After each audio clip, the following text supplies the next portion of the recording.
A Rádio Arte está no ar mais uma vez. Hoje o assunto é botânica. Estou aqui com os professores André Lima, André Laurênio, a estudante de doutorado Cléa, tá? Todos de biologia.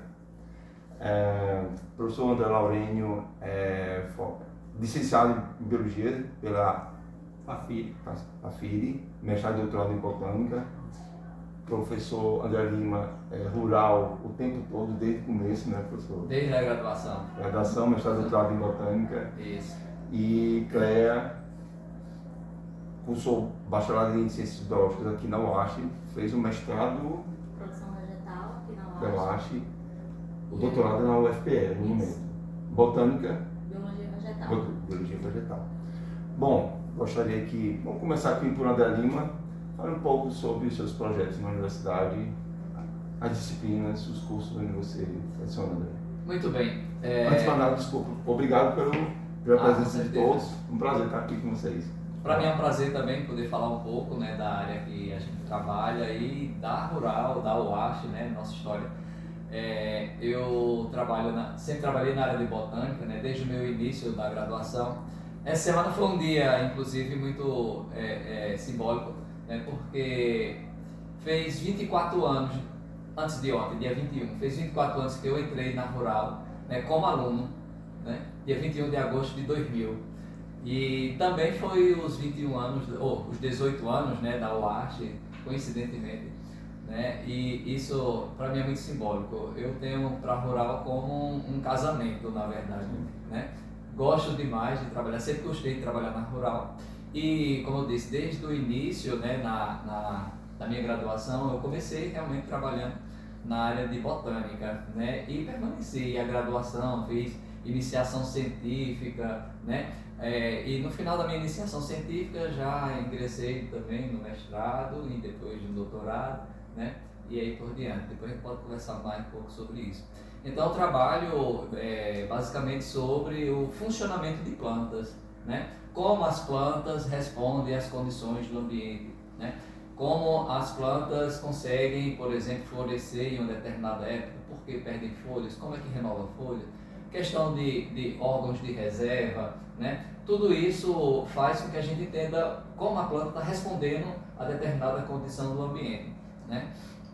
Então, a gente estuda basicamente a forma e a função, né? Toda estrutura que tem uma forma na planta vai estar associada a uma função dela, né? E também a história evolutiva dela, né? De como ela, por que ela tem essa resposta ao ambiente, né? Por que ela, por exemplo, pode florescer na estação seca, em plena estação seca, que é o período mais seco, não tem água, né? E você vê, por exemplo, um buzeiro florescendo, todas as plantas de um buzeiro florescendo na mesma época, né? Então, minha pesquisa é basicamente nesse sentido, né? De entender como as plantas respondem às condições do ambiente. E nessa linha, né, eu também trabalho na graduação, né, com as disciplinas de morfologia de fanerógamas, né, que basicamente é a morfologia da planta. Como é que se estrutura, quais são as adaptações, quais são os mecanismos que as plantas apresentam, né, em termos de raiz, caule, folha, flor, fruto, semente, né? A gente sabe o que é um caule, sabe o que é uma flor, mas existem as particularidades. Às vezes a gente pensa que uma estrutura, por exemplo, é raiz e é caule e vice-versa, né? Às vezes a gente pensa que é uma folha, mas é um caule. Então, é uma disciplina básica, né? Morfologia, é uma disciplina básica no curso, especialmente no curso de agronomia, né? Na biologia é muito importante, né? É um ramo da biologia, mas na agronomia, quer queira, quer não, o agrônomo ele vai, por exemplo, sempre trabalhar com planta, indiretamente ou diretamente, né? Então, assim, é essencial entender a morfologia das plantas, especialmente também para a identificação de plantas, né? Que aí é a área do professor André Laurênio, né? Ele trabalha com a identificação de plantas. Então, para você identificar a planta, primeiramente você precisa conhecer a morfologia. A gente reconhece as plantas analisando as características morfológicas. Então, se você não sabe identificar as diferentes características morfológicas, né, você não consegue identificar a planta. Então, a minha disciplina é pré-requisito da disciplina de André Laurênio, que daqui a pouco ele vai falar, né? E então eu trabalho com essa disciplina no curso de biologia, né, agronomia e também no curso de zootecnia, né? Só que no curso de zootecnia ela é um pouco mais condensada, né, porque é outro contexto, né? A zootecnia tem uma outra área mais ampla e tal, né? Mas na agronomia e biologia a gente trabalha ela de forma plena, né?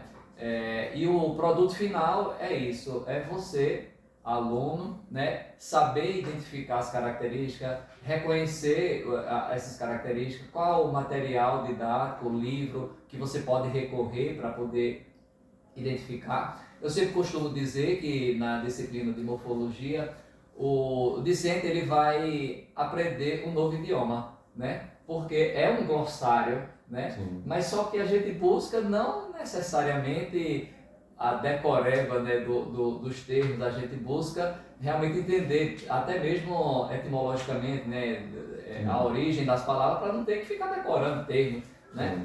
Então, é nesse sentido, né? Então, no final, ele vai ter que saber reconhecer essas características, saber como buscar, né? E direcionar para poder ir para a disciplina de identificação de plantas, né? Para identificar as famílias, até mesmo espécies, Sim. e por aí ele segue, né? E aí é o caminho que é o que eu imagino, né? Que deve chegar lá para a disciplina de André Laurênio. Além disso, a gente trabalha nessa disciplina a estrutura interna das plantas, né? Os tecidos, né? Como é, porque, veja, é forma e função, né? Como é que a planta responde ao ambiente? Ela tem que ter uma forma e tem que ter uma função. Uma forma interna, por exemplo, são os vasos condutores, né? Como é que os vasos condutores estão organizados dentro da planta, né?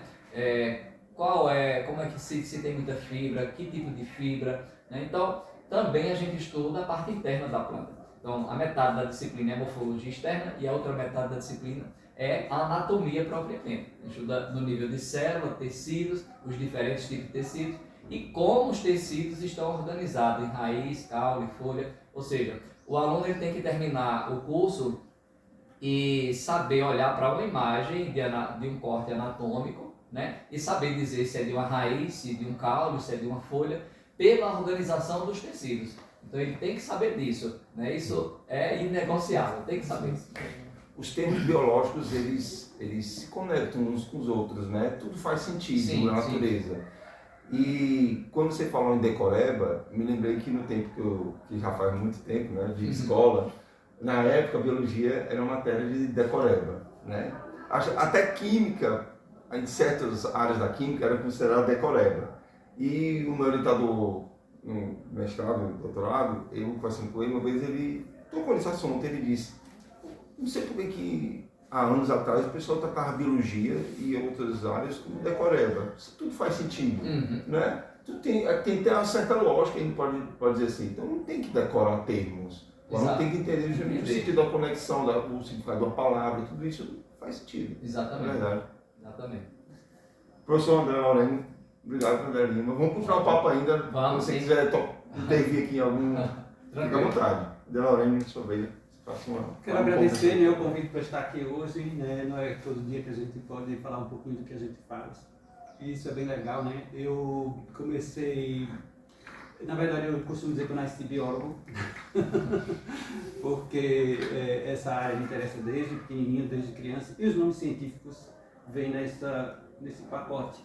Eu sempre gostei dessa parte. Mas como já foi dito, né, eu comecei a faculdade de filosofia, na Faculdade de Filosofia do Recife, eu fiz o meu curso, né, e de Biologia, de licenciatura, e lá eu comecei a me interessar pela zoologia. No final me convidaram para trabalhar com botânica, eu disse eu não vou.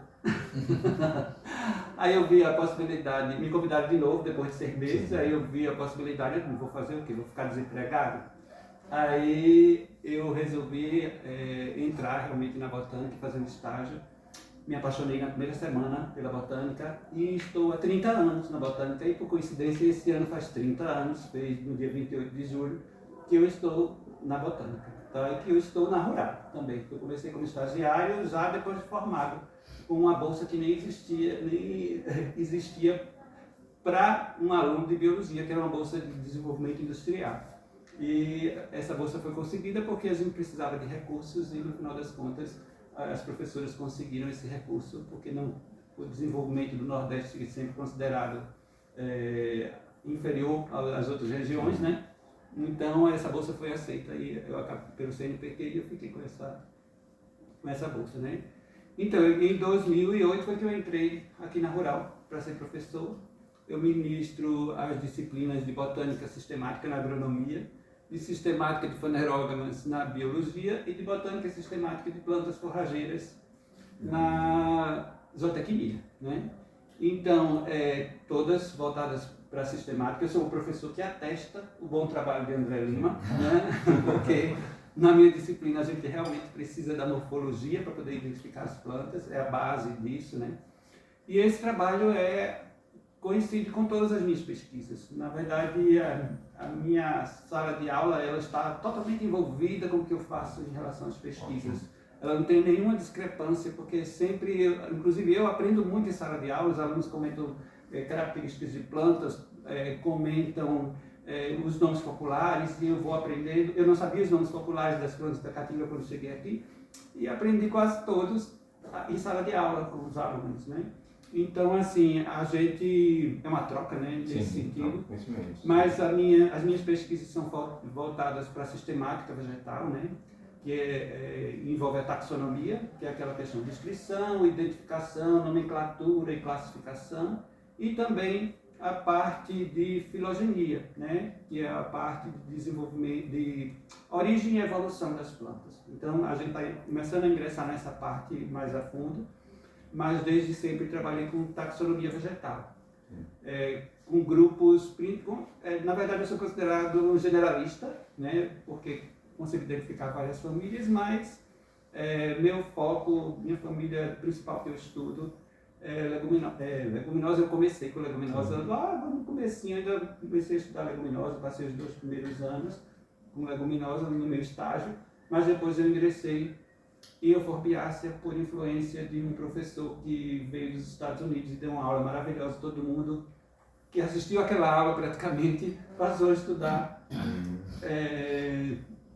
Euphorbiaceae, né? Então, a Euphorbiaceae é aquela família da seringueira, da mamona, é a família da mandioca, da macaxeira, que é a mesma espécie, né? A seringueira é típica do Amazonas, né, do Pará. Isso, Aqui em Pernambuco já estão cultivando, mas ela é uma planta típica da região norte, né? Sim. E da região amazônica, de modo geral, né? Então, a família Euphorbiaceae é essa família e a gente tem feito diversos trabalhos, né? Muitos artigos já foram publicados com o nosso grupo de estudo, que também envolve o pessoal da SEG, né? Existe também uma professora lá, a professora Sara Atier, que ela trabalha com Euphorbiaceae também lá, né? Nós dois fomos orientandos da professora Margarete Salles, e em conjunto a gente faz vários artigos e separados também, né? Não só em conjunto. E eu conto ultimamente com a ajuda de uma aluna de pós-doc, que é a Rafaela Alves Pereira Silva, que tem contribuído muito com nossos trabalhos com Euphorbiaceae. Ela também é especialista em Euphorbiaceae, e a gente tem conseguido bons trabalhos. E a gente trabalha também em parceria com o André Lima, né? A gente tem um projeto nos brejos de altitude, no qual eu faço a identificação da flora como um todo, não só com Euphorbiaceae, mas meus alunos agora vão partir para estudar a flora dos brejos, né? E a gente também tem um trabalho de levantamento da flora do Parque Estadual Mata da Pimenteira, né? Que é até aquele banner que está ali atrás, né? E a gente já levantou mais de 500 espécies na pimenteira e mais de 600 espécies nos brejos de altitude. Então é um trabalho árduo, mas para mim extremamente gratificante. Interessante que você falou na troca de conhecimentos, né? Que os alunos aqui do sertão, você também aprende com eles, né? O conhecimento que tem sobre botânica, assim. Você é de Recife? Sou de Recife. André Lima também nasceu de Recife? Não, sou triunfense. Sou daqui de Triunfo. Que bacana. Eu sou de Fortaleza. E por que eu estou dizendo isso? Porque nós somos da capital, você é Serra Talhada, não? Sim, sou Serra Talhada. Nós somos da capital, a gente também aprende muito com... Até eu mesmo sou professor de matemática, a gente consegue aprender porque tem momentos em sala de aula, por exemplo, que eu pergunto o conceito de matemática e o aluno responde, mesmo que ele tenha uma parcela de erro na resposta, mas ele está trazendo a visão que ele tem, o conceito que ele tem de matemática, do que ele trouxe sendo estudante daqui, nascido aqui, estudando em escolas do sertão todo. E você da mesma forma, né? Você veio de Recife, fez mestrado, doutorado lá e trouxe sua bagagem de conhecimento, mas tenho certeza que você aprendeu muito com os alunos daqui também, assim como a Andelina também da mesma forma. Isso. Eu, na verdade, eu comecei a vir para o sertão muito antes de vir morar aqui, né? Porque estudando botânica, fazendo taxonomia, a gente tem muitas oportunidades de viajar para coletar planta. Então, minha primeira viagem foi para Buíque, depois a gente foi para Serra Negra de Floresta, e aí para Serra Talhada eu vim algumas vezes, vim fazer até um curso aqui, como eu já comentei aqui com vocês, né, quando no ano 99, 2000, né, conheci a UAST antes dela ser uma unidade de conservação, uma unidade acadêmica, né? Essa palavra unidade já está ligada para a minha conservação, essa unidade acadêmica, né? Então, já tinha uma vivência com o sertão, mas eu nunca pensei que fosse vir morar aqui até passar no concurso. E eu, particularmente, tenho uma afinidade muito grande com o sertão, tanto que não penso mais em voltar para a capital. E essa questão do aprendizado em relação aos alunos, eu acho que realmente é uma troca. Assim. Eu acho que a gente, como professor, chega na sala de aula achando que vai sempre ensinar, né? Mas a gente aprende demais. E eu acho um erro nosso também chegar achando que o que a gente sabe é o principal, é o mais importante. E é o definitivo. E que eles não sabem de nada. Isso é um equívoco muito grande. Tá entendendo? Todo mundo tem a sua bagagem, todo mundo traz informações. Eu acho que nós, professores, lutamos todo dia contra isso. De sair dessa zona de conforto e... Não é? Às vezes até a gente comete esse deslize de chegar, vocês não sabem de nada, isso não tem nada a ver com... Não é? Mas, na verdade, são trocas de experiência. Né? E a gente aprende muito também. Né? Ouvintes da rádio, nós estamos no herbário da UAST, tá? Um museu, né, professor? Museu e, de certa forma, um laboratório também, né? Sim. Funciona também como um experimento, identificação de plantas. Estamos aqui também com Cléa, contar um pouquinho da sua história. Você é formado aqui pela UAST, né, como eu já falei aqui no vídeo, e fez um mestrado em produção vegetal e doutorado aí estudando também. Conte um pouquinho da sua parceria com o professor André Lima, né, das suas pesquisas e também, de certa forma, também com o André Lima. Eu acho que você também tem uma... Sim. Tem contribuído também bastante com isso. Obrigada pelo convite. Então, para mim é um prazer chegar aqui na UAST, falar da UAST, que eu sou filha da UAST, filhote de André Lima. Serra Talhadense. Então, já faz 10 anos agora que eu faço parte da UAST. Então, eu saí da UAST, mas a UAST não sai de mim. Estou lá no UFPE, mas a minha pesquisa é aqui em Serra Talhada, então estou sempre por aqui. Lá em 2014, iniciando o curso, né? No segundo período, eu já me identifiquei com a botânica, apresentada pelo professor André Lima. E aí eu tinha uma amiga que fazia pesquisa com o professor André. Aí eu disse, eita, que pesquisa interessante. Será que ele tem uma vaga para mim lá? E aí eu fui atrás do professor André, fiquei como voluntária no início, depois já fui em iniciação científica, bolsista, e estou até hoje. Né? Fiz, eu acho que 3 anos de iniciação científica como bolsista. Foi. E você, desculpa, você é um exemplo, é bom que os ouvintes da rádio conheçam, um exemplo de que vale a pena começar como voluntário, né? Sim. Eu acho que primeiro tem que pensar no conhecimento, no que você vai ganhar com conhecimento, com trabalho e pensar no dinheiro um pouco mais na frente, né? Que depois uma hora chega. É isso? Eu ainda fiquei 1 ano assim como voluntária. E aí iniciei o primeiro trabalho com sementes, depois um experimento com estresse hídrico, sombreamento, porque eu sempre fui interessada no funcionamento das plantas, né, como o professor André apresentou a linha de pesquisa. E aí fiz o último experimento, que foi do TCC, com inoculação de bactérias promotoras do crescimento de plantas. Então, até então, eu sempre trabalhei em casa de vegetação. Quando eu entrei no mestrado, surgiu uma nova pesquisa para trabalhar em campo, na Caatinga. E aí então me apaixonei mais ainda, adoro andar no meio do mato.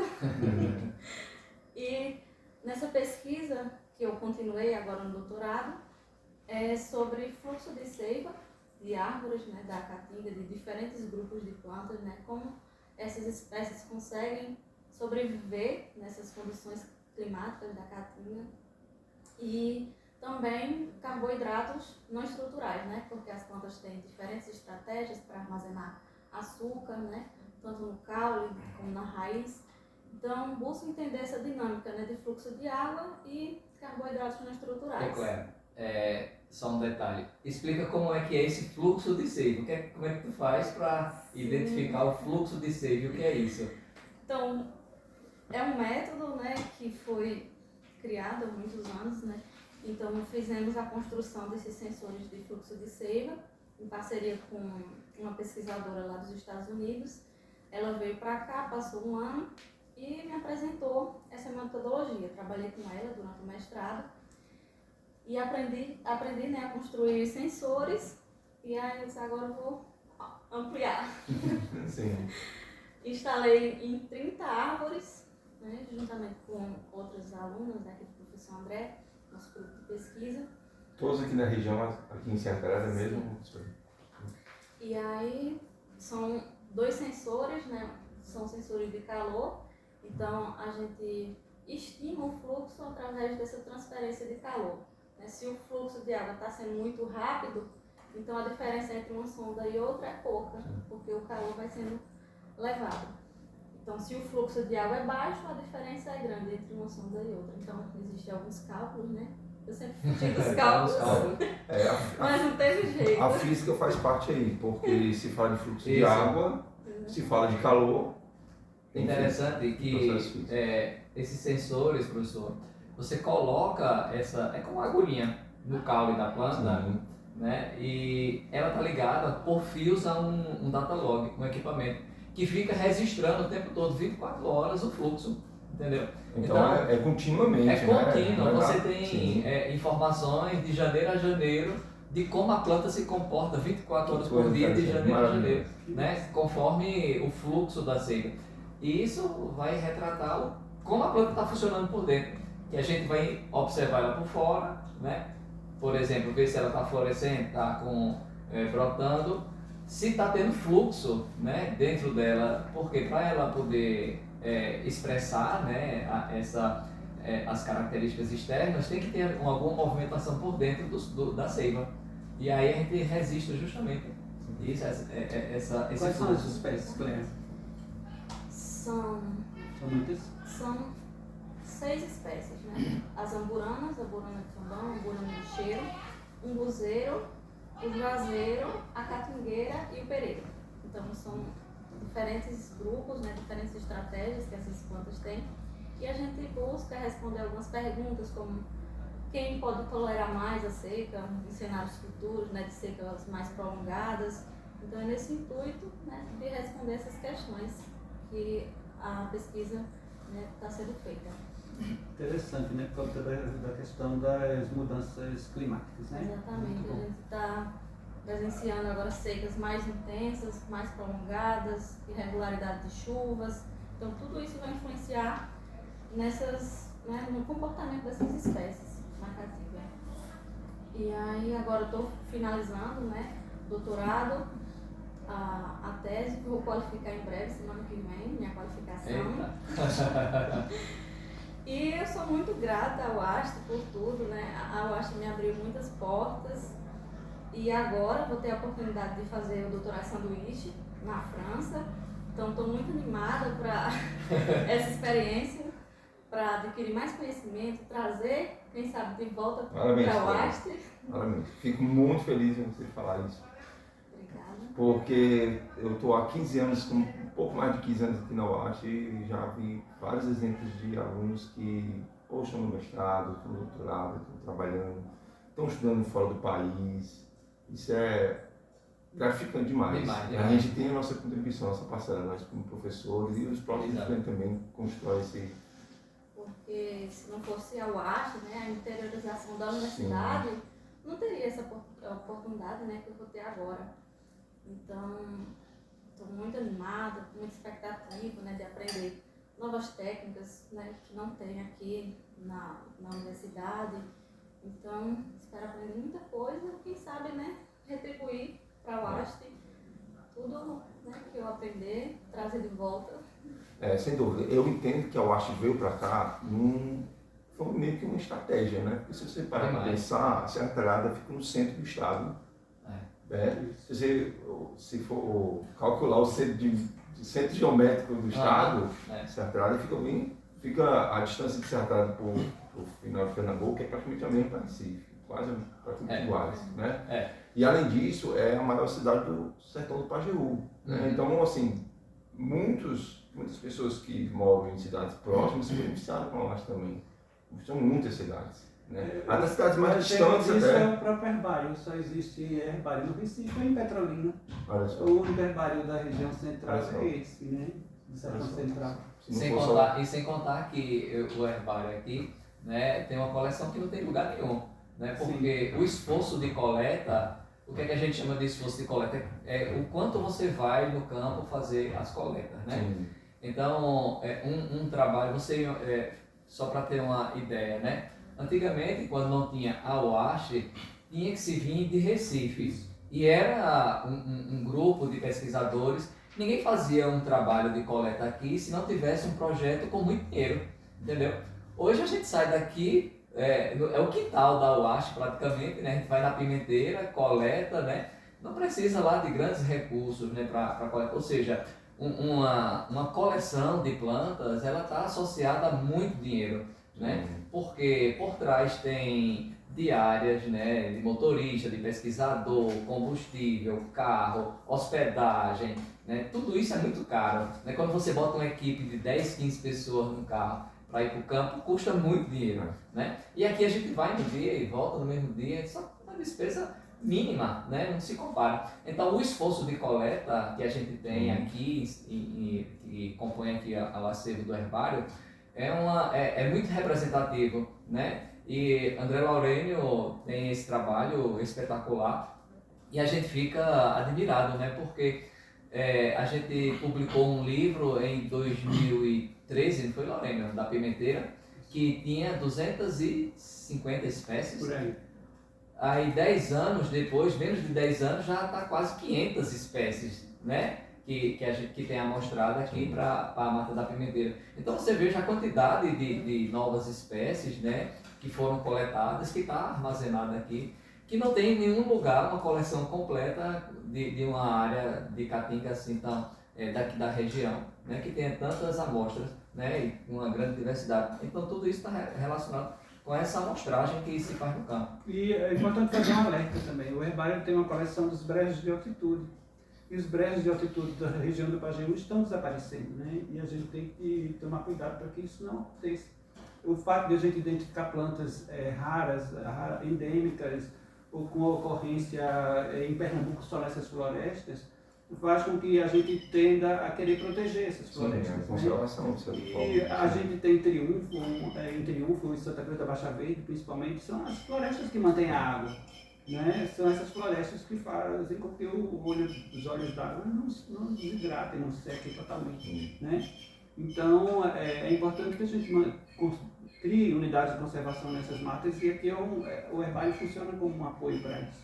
Né? Então, se você quer saber o que é que tem numa mata, você pode fazer um levantamento no herbário e você conseguir essas informações. Né? É fundamental para isso. Então, a flora dos brejos, o alerta que eu digo vai desaparecer se a gente não cuidar. Né? E o herbário está mostrando o que é que tem lá para que a gente possa depois até reflorestar, ou na verdade reflorestar áreas que já foram desmatadas, né, por conta da especulação agropecuária e principalmente, ultimamente, os loteamentos têm impactado também. Né? Eu tenho muitas perguntas a fazer, até mandei para o WhatsApp para você uma lista de perguntas, porque eu estava curioso para fazer a gente não tem tempo para fazer todas essas perguntas. Tinha uma pergunta que eu ia fazer, mas ao invés de fazer uma pergunta, eu vou colocar como discussão. Porque a pergunta seria o seguinte: a cada dia que passa, a informação está mais acessível, está mais fácil, né? desde o advento do Google até, enfim, né? A gente vê. E às vezes eu percebo que isso pode prejudicar o fato do aluno querer aprender, né? Porque a informação está muito fácil, ele não vai buscar. Mas o trabalho de vocês, eu estava matutando agora aqui, é muito interessante em que sentido? Porque, Claire disse, gosta muito de ir para o mato, né? Fazer pesquisa. Então, quando você vai para o meio da natureza, quando você vai para o campo, você está buscando conhecimento, independentemente se existisse Google ou não, se existissem as ferramentas que tem hoje ou não. Então, você vai buscar informação, você mesmo está ali presenciando a natureza e buscando conhecimento, né? Eu acho que isso, o trabalho de vocês tem essa importância também, né? Porque vocês estão vivenciando a própria natureza, né? Buscando conhecimento, constrói conhecimento através disso, não apenas pesquisando na internet, buscando informações, que é importante também, é válido, mas em paralelo vocês fazem um trabalho que deve ser sempre enaltecido, né? De certa forma. Então, professor, assim, a gente tem que fazer, na verdade, o link das coisas, né? No campo, a gente, de fato, tem que coletar os dados para fazer a nossa pesquisa, porque, de fato, a pesquisa, ela busca evidências. A gente não pode simplesmente, né, trazer informações no achômetro. Confiando em tudo que... Exato. A gente levanta as hipóteses, as ideias, busca os dados no campo e confronta com a literatura, né? Então, assim, não somente na área de botânica, né, mas qualquer área, a gente tem que ter um embasamento teórico, né? Esse embasamento teórico aí sim, vai buscar em bases de dados, de pesquisa, né, no Google, no Scopus, né, que são fontes de informações, né? E essa, essencialmente, a pessoa tem que gostar das duas coisas. Não pode só gostar do campo, não. Né? Tem que ler bastante, né? Buscar as informações para poder se contextualizar no mundo, né? Se contextualizar em termos de conhecimento no mundo, né? Então, essa é essencial. Hoje em dia, a gente tem muita facilidade, né? Por conta da internet, né? A gente tem um acesso muito fácil às informações. Eu lembro que antigamente a gente tinha que, precisava de um artigo, tinha que pedir a alguém que fosse viajar para São Paulo para ir na biblioteca e tirar xerox. Ou então usava o comute, né, da biblioteca para... A gente ia na biblioteca, fazia a solicitação, a bibliotecária entrava em contato com a instituição que tinha aquele material, ela imprimia, mandava pelos correios. Assim, era uma viagem de umas 3 semanas para a gente conseguir aquele material. E hoje em dia é importante a gente ressaltar isso porque o acesso à informação está tão fácil que as pessoas às vezes desprezam, né? E não dão o devido valor, né?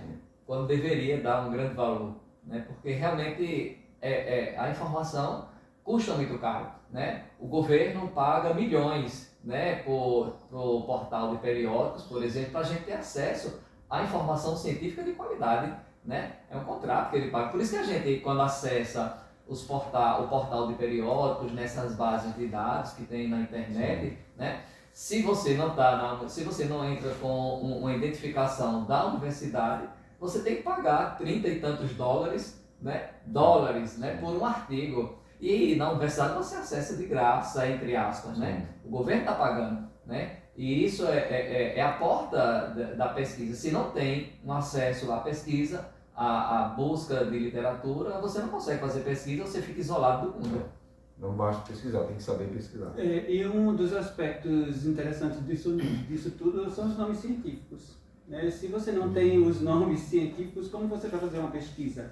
Eu digo isso, muitos dos meus alunos da zootecnia, por exemplo, se um criador chega e dizendo que o gado está morrendo porque ingeriu uma planta e ele não sabe o nome científico, dificilmente ele vai achar por que o animal está morrendo, né? Quais são as propriedades. Então, inclusive faz a diferença nesse sentido, né? Quais são as propriedades que tem aquela planta? Ele está matando mesmo porque tem alguma propriedade ou é uma questão física da planta? Né? A catingueira, por exemplo, mata o gado porque perfura o rumen e não necessariamente porque ela tem alguma toxina. Então, mas o criador nem sempre percebe isso, ele vê o animal morrendo. Então ele vai para o zootecnista, né, e ele quer saber o que é que está fazendo o animal morrer. Se o zootecnista não for à internet pesquisar com o nome científico da planta, porque se ele for com o nome popular, você vai achar trabalhos locais, não é? Às vezes nem isso. Né? E aí ele consegue procurar e descobrir realmente a causa verdadeira da doença, do que está causando a morte. Gente, foi enriquecedor, foi prazeroso a conversa. Agradecer bastante, mais uma vez, André Lima, André Laurine, Clélia, por esse momento tão especial e tão importante para nosso UAST, para todos que trabalham aqui na UAST. Vou deixar como indicação o livro de Murray Neighbors, Introdução à Botânica, tá? A gente falou de pesquisa, que vai no Google, não sei o quê, mas o conhecimento está no livro, né? Sim, está no livro. Exatamente. Bom, quer deixar alguma consideração final? Sim. Eu quero parabenizar, primeiramente, né, a professora Viana e o grupo, né, que está nesse projeto, né, porque realmente é uma colaboração e levar um pouco. A gente poderia conversar aqui, garanto, o dia inteiro. Eu né? gostaria. Poderia conversar o dia inteiro, né, trazendo informações, né? Mas é muito prazeroso a gente poder falar um pouquinho da nossa área, da botânica, da UAST, do impacto da UAST, da UFRPE, né?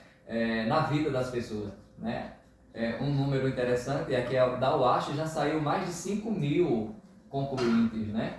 Mais de 5.000 concluintes, então não são 5.000, multiplique pelas pessoas que essas pessoas impactam, né? Seus familiares, né? Seus vizinhos, outras pessoas, a gente tem egresso distribuído aí pelo mundo afora, né? Pesquisas já foram concluídas, em outras instituições, né? Então assim, é um impacto muito grande, né? Então a gente precisa de fato ter essa mensagem, né? Para ir para fora, além dos muros da UAST, para que as pessoas entendam o que é isso daqui, né? Não é só um impacto local, é amplo, né? E nas vidas das pessoas, que é o que mais importa.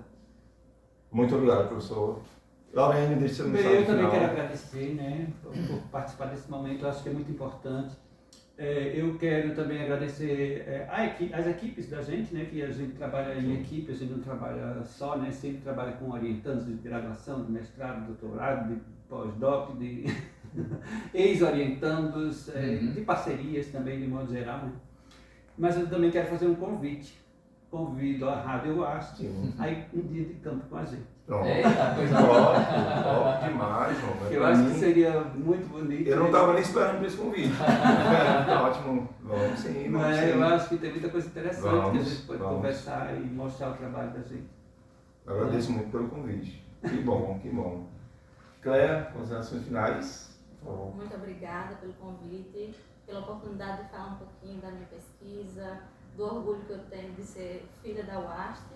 Então, parabéns pela iniciativa, por esse trabalho. Acho que é muito importante para as pessoas, né, ter, a gente falou de tecnologia, né, de buscar na internet. Então, muito mais fácil a pessoa ir lá no YouTube, assistir essa entrevista e ver o que é que está sendo feito aqui na universidade. Então, parabéns e muito obrigada.